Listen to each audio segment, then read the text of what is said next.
This is the Education Gadfly Show.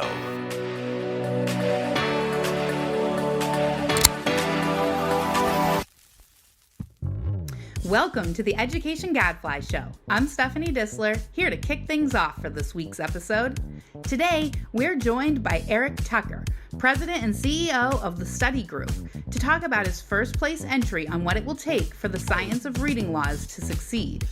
Then, on the Research Minute, David Griffith highlights a study showing that we lose a lot of useful information when test questions get rolled into a single score, and that states could generate better value-added measures of teachers and schools by using all the data they already collect.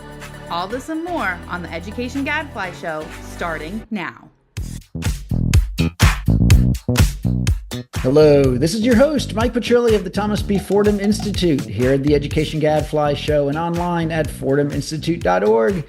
Now, please join me in welcoming our special guest for today, Eric Tucker. Eric, welcome to the show. Thanks for having me.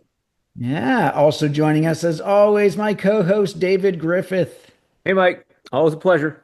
Yeah, well, first of all, I hope that both of you had great Thanksgiving weekends. This is going to be coming out on Wednesday, so maybe by the time people are hearing this, Thanksgiving is going to feel long away. But I hope that was good for both of you. I should say it was good until Ohio State beat Michigan.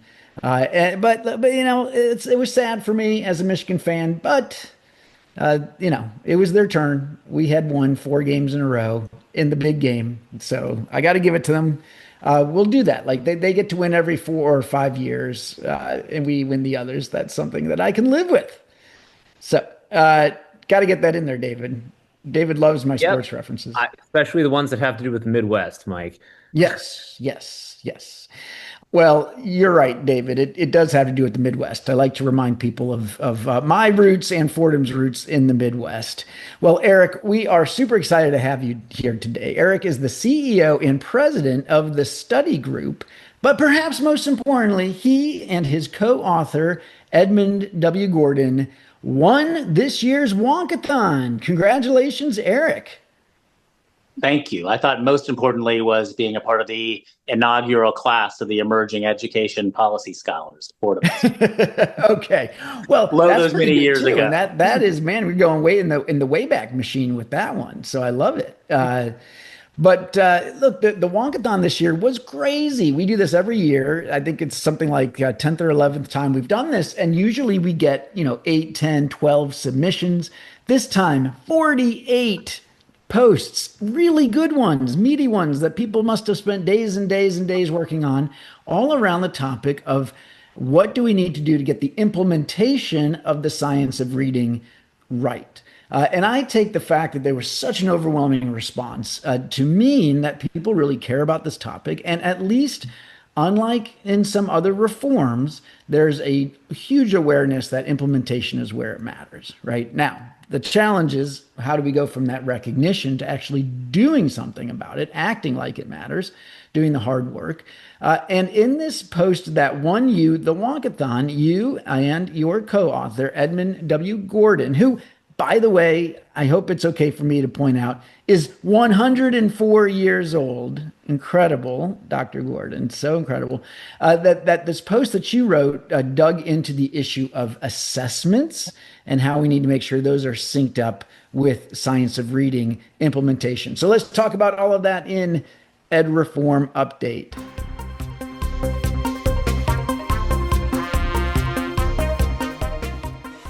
Well, Eric, I'm so glad that you wrote about assessments in the science of reading space. It is a topic that we care a lot about here on the show. Listeners have heard me say a million times that I think it's nuts that we don't have state testing in grades K to 2, and that we don't hold elementary schools accountable for progress from grades K to 2. This is half of elementary school, and probably the more important half. We don't start measuring those things till grade 3. However, as you point out in your post, there's still a lot of testing going on. And a lot of that happens under the guise of screeners. But so why don't we start there? And again, I know you didn't really get into this question whether there should be state mandated tests in those grades or accountability. You're really talking about how you can make sure that the people implementing the science of reading at the local level have the data that they need to know whether it's working and whether mid-course corrections are needed. But tell us about the landscape today. Like what does it look like out there in the country in terms of these screeners and these assessments that are being used around early reading? Yeah. So blessed to work over this last 3 years with Professor Edmund Gordon, my 104-year-old co-author and friend, and everything from his kind of founding role in the design and launch of Head Start to the last 40 years advocating for assessment in the service of learning is reflected in this piece. I'd say the crux of our position is that states are facing a task right now as they implement new science of reading laws that's analogous to Netflix in 2007. So I'm old enough to, cherish my memory with Netflix as a DVD rental service that would reliably and have a quality catalog to deliver movies by mail. And they kept that business model, even as they embraced a future of streaming services, which have the potential to add a layer of personalization, of usefulness, of usability. But it was critical that they not abandon what was already in place as they pivoted there. And for me, the analogy is we have these state level, accountability systems and testing systems, and things like screeners. And there's three big recommendations that we make about how to build upon what's already in place, even as we move towards a future. So we think it's critical that we move, the first recommendation is moving from single score verdicts about young people to balanced assessment. Second, from we need to learn to improve, so practical measures to inform ambitious teaching of reading.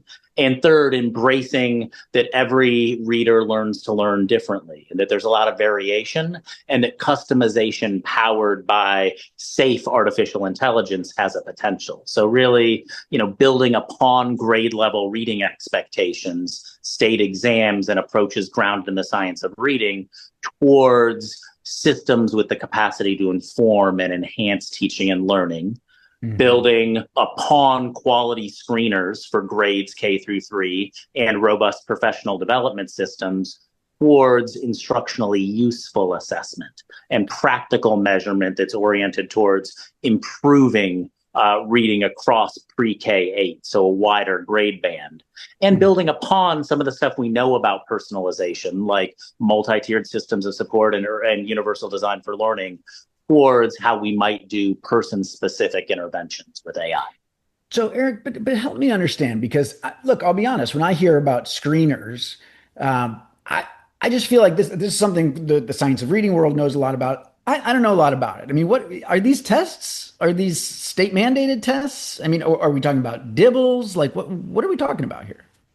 Yeah, so we use a whole range of things to screen reading ability.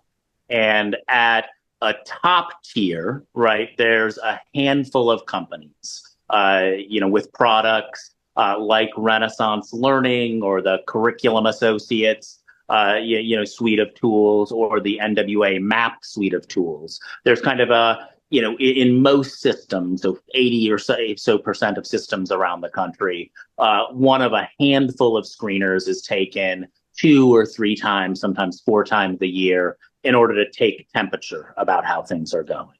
And then as you have concerns about a particular domain, decoding or, comprehension, then you would add in layers of screeners in order to get a better understanding.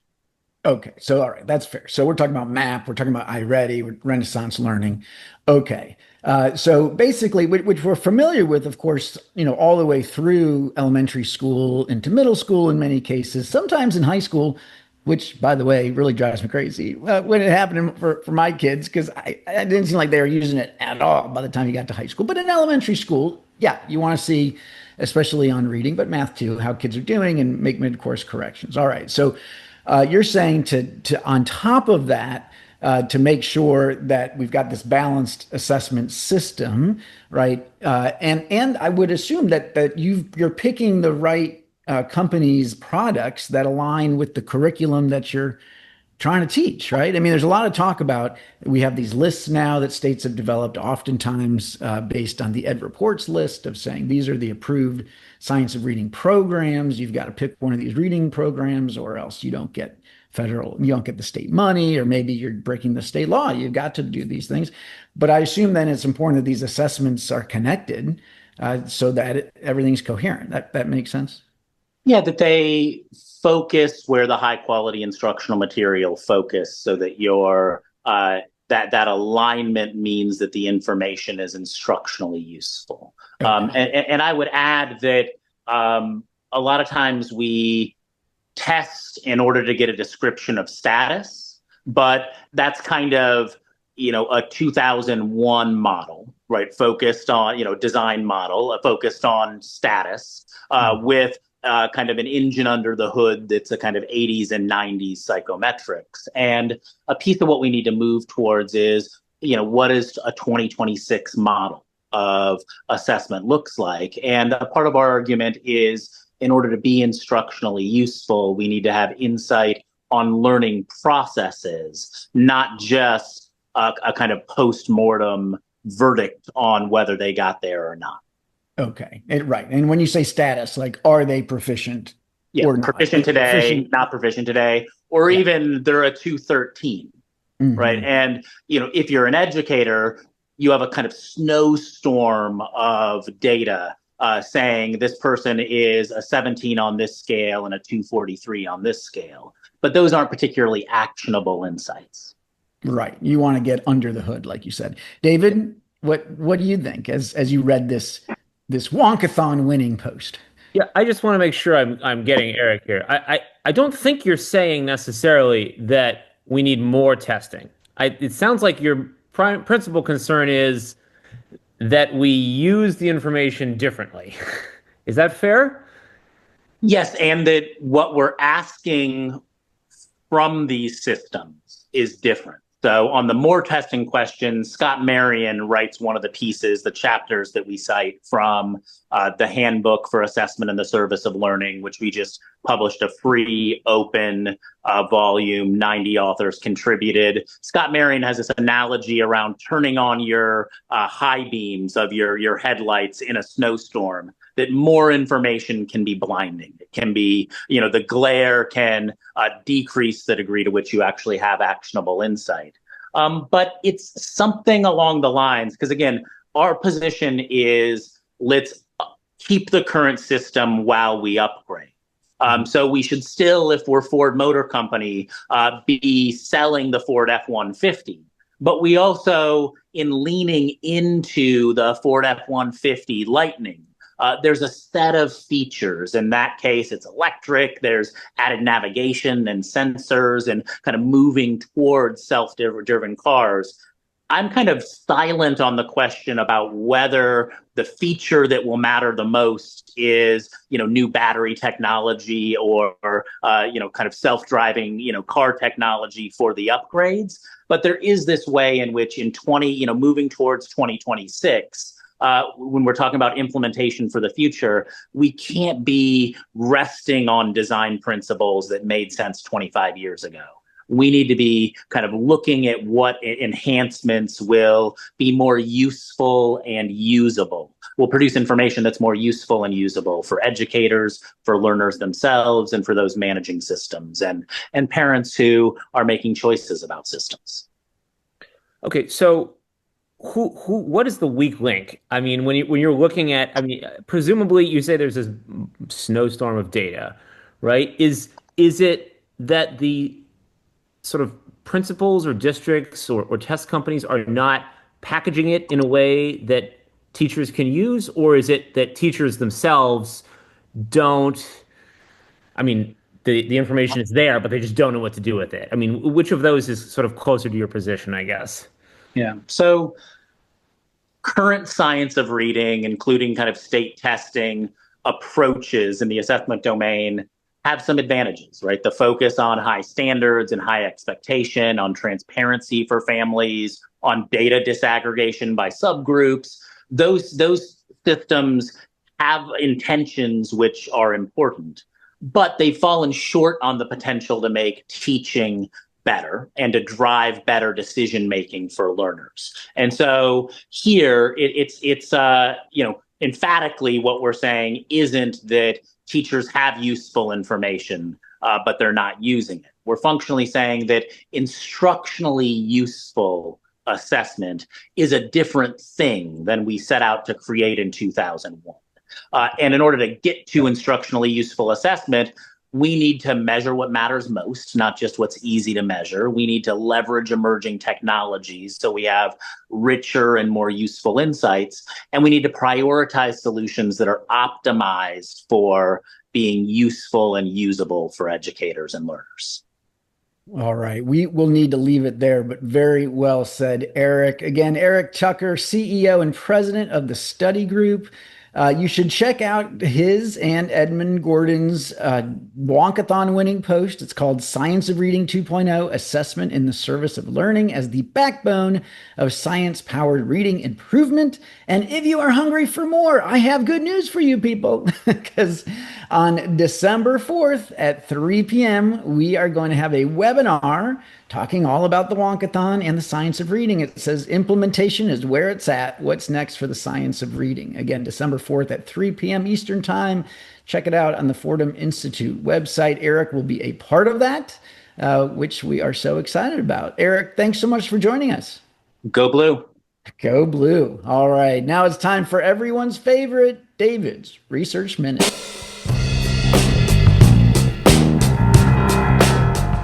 David, welcome back to the show. Hey, I feel like I just left. That's where we're at. Hey, but I think we only have a few more weeks of this, of you doing these double headers until Amber returns. Yeah, that's right. We are in the home stretch here, and I'm very much looking forward to it, and looking forward to a more interesting research minute, honestly, when we can have a three-way discussion instead of just you and me batting it back and forth. Yeah. All right, but we can still be pretty interesting, just the two of us, I think. Let's prove that it is so, David. What do you have for us this week? Yes, thank you very much. This week, we will be discussing a new Ed working paper by Jesse Brune, Michael Gilrain, Jens Ludwig, and Sendil Mullainathan. Apologies to everyone as usual. The title of the paper is Do Test Scores Misrepresent Test Results? An item-by-item analysis. In this paper, the authors argue that much of the data collected in education is effectively thrown away. After all, students answer individual test questions, but administrators and researchers typically only see aggregate performance. For example, they might see average test scores, or percentile ranks, or the three-parameter item response theory aggregator, which I know is Mike's personal favorite. So to explore this issue further, the authors analyzed 1.3 billion student item responses from 5 million Texas students who enrolled in grades 3 through 8 between 2012 and 2019. More specifically, they show three things, and I'm going to take them one at a time. First, they show that there is additional information in the item level data that is not contained in average test scores. Now, that might seem obvious, but the authors are able to sort of put some numbers on this. So to show this, what they do is they rank order students based on their overall performance, as well as their performance on specific subcategories of the test. And as they point out, if a single ability measure, like an average test score, captures all the information on the test, then you would expect that rank ordering by the overall score and the subcategories would give you approximately the same results. However, they show that the actual rank correlation of student performance in a given test subcategory with the overall test score is about 0.75. In other words, overall performance is strongly but not perfectly correlated with performance on individual test items.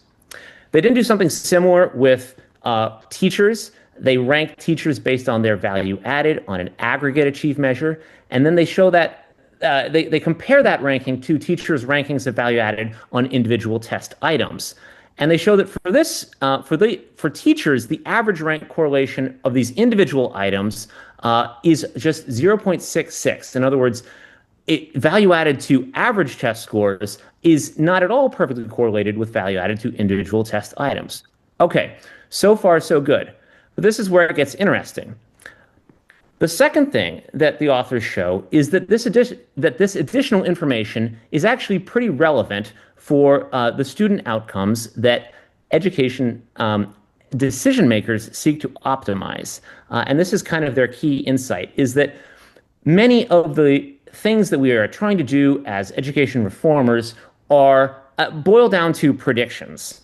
So, for example, we think that teacher value added matters, right? We think that teacher quality matters. So we use teacher value added to try to identify the best and worst teachers. And then we sort of make decisions based on our predictions about how teachers are going to affect their students without actually ever necessarily seeing those long-term effects on students.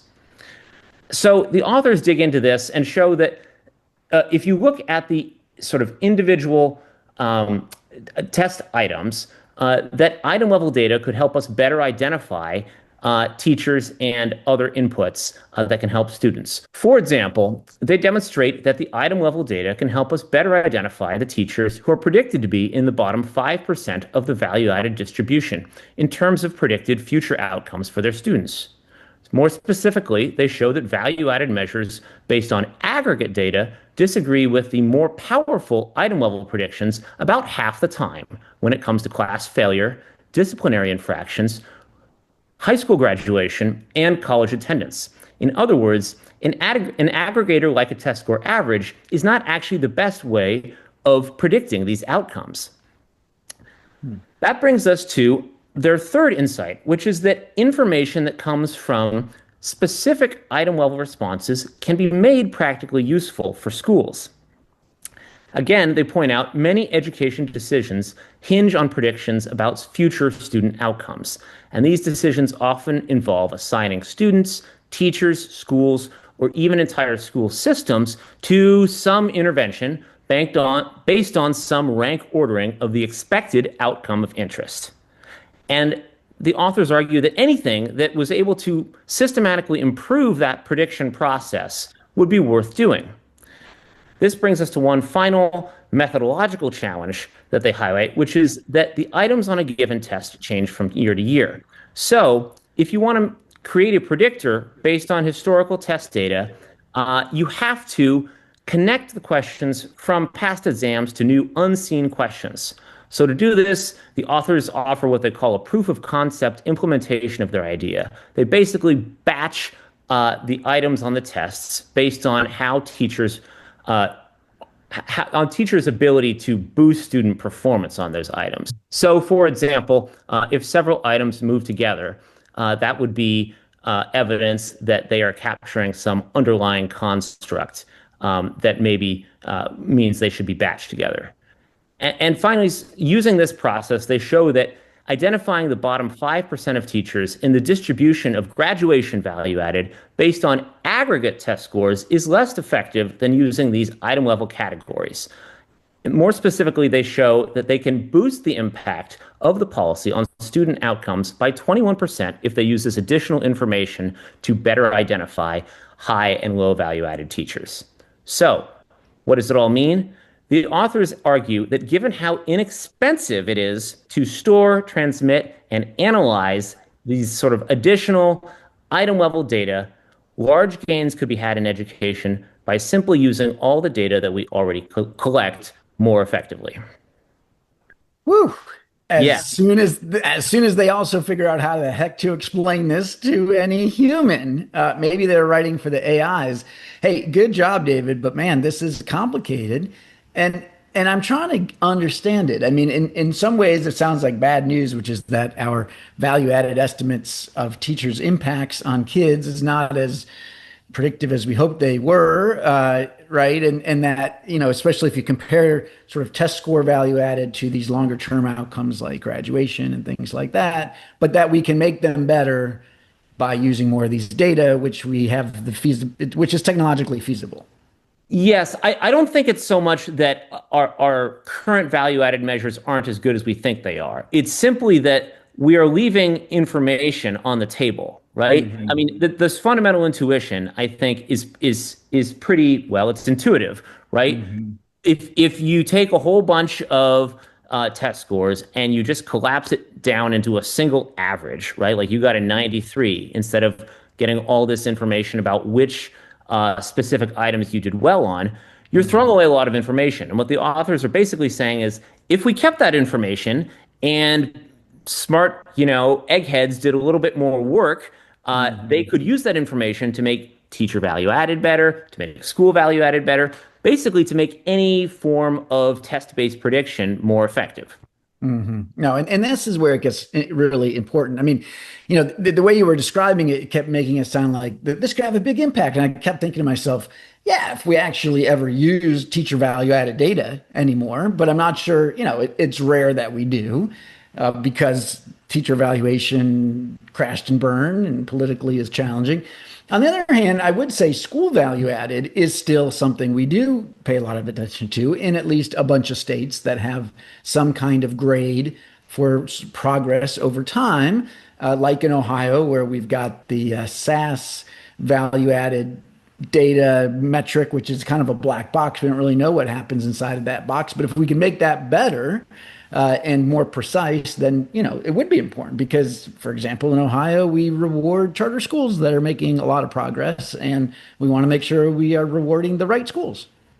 Yeah, I was kind of going back and forth on it, right? On the one hand, it sounds incredibly technocratic, right? Like we're going to keep these massive item level data files, right? And then researchers are going to do something that nobody fully understands, let's be honest, and sort of squeeze out another drop or two of efficiency from all these measures.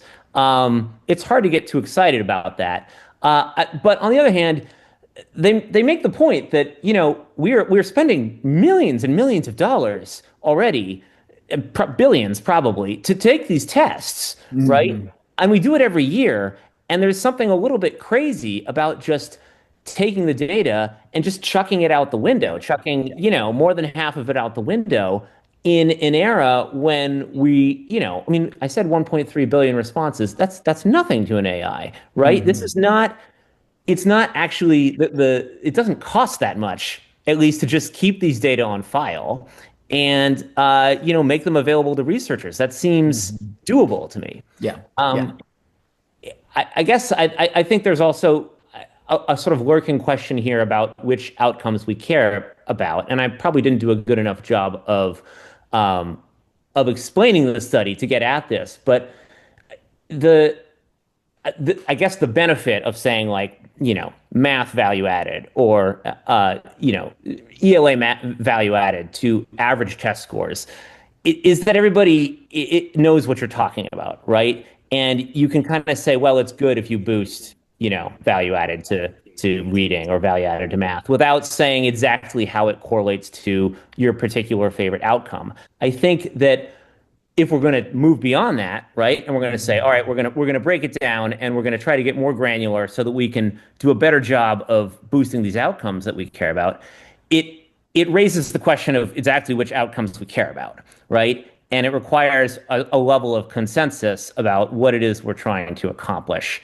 that is sort of elided or evaded by talking about value added to average scores. Well, and of course, it makes me wonder too about the individual items. Like, does this mean that we then can look on a test and say, okay, these particular items and therefore these particular constructs seem to be especially predictive, right? So it's not only like, oh, if you do well in math, you're more likely to graduate high school, but if you do well in this kind of math, you're more likely to graduate high school or go to college or graduate college. That's pretty cool. It's cool. It also, it's also complicated because one of the things I didn't get into is that, that we can do that. And unfortunately, the items that predict graduation aren't necessarily the items that predict, discipline rates or failure in the course. In other words, there's no like simple answer that is, about which items matter most that is identical for all of the different outcomes. Yeah. And Right. so, well, I think it potentially, I don't think it fully solves the mysteries of education research, but I think it is relevant to many of the things that we struggle with, right? Like, why does this intervention seem to matter for high school graduation, but then have no, apparent impact on college persistence, right? Things like that, I think are probably partially explained by this sort of thing, right? There's stuff going on under the hood, and we're treating it as all as, oh, well, if you do better on reading, you must be able to do better on all of these outcomes. Yeah. And it's just not true. Yeah. Well, and if there were one construct, that predicted everything, we'd be like, oh, we could have a very short test. Just test that one construct, and the rest wouldn't matter. And so, I mean, it's right. I mean, it's not surprising. I mean, you get more information if you test a broader set of skills, probably, but some might be more important than others. And some might be more important to, say, high school graduation, which is really about getting low achievers over a pretty low bar. Might be a different set that's about college completion, that's about a much higher level of skills, right? And a smaller number of kids, but getting them to that point. So anyways, I want to know the findings from that study. I would like to know, well, tell me which of those constructs are showing up as being most predictive for these different outcomes. I think that would be pretty cool. I think the authors would say, yes, let's do that. And in order to do that, maybe the clearest takeaway is that state departments of education should be demanding this information, and they should be keeping it on file, because it wouldn't be that difficult. All right. Well said. Thank you, David. I think I get it. So we'll consider that a success. Again, especially after a long holiday weekend. That is all the time we've got, though, for this week. So until next week, I'm David Griffith. And I'm Mike Petrilli of the Thomas B. Fordham Institute, signing off.